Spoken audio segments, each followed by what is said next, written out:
కొన్ని కుటుంబాలు చూడండి, పేరుకు భార్యాభర్తలే, సమాధానం ఉండదు.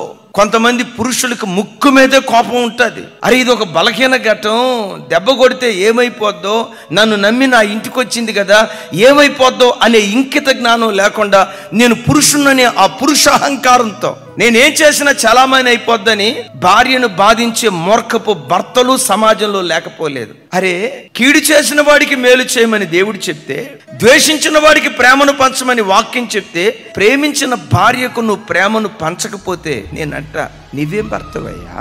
అరే ద్వేషించిన వాడికే ప్రేమను పంచమని వాక్యం చెప్తే, ఆ ప్రేమను పంచే భర్తను ద్వేషించే మనసు నీకుంటే ఇంకెక్కడ క్రైస్తవ్యం? ఈ గొడవల మధ్యలో ప్రజలు పెరుగుతూ ఉంటే కోట్ల రూపాయలు ఆస్తున్న బూడిదతో సమానం. ఇంట్లో ఏమీ లేకపోయినా, ఆరపు మెతుకులు తిన్నా, చిరిగిపోయిన బట్టలు కచ్చుకున్నా, కుటుంబంలో శాంతి సమాధానాలుంటే అంతకు మించిన ఆశీర్వాదం ప్రపంచంలో మరొకటి ఏది లేదు.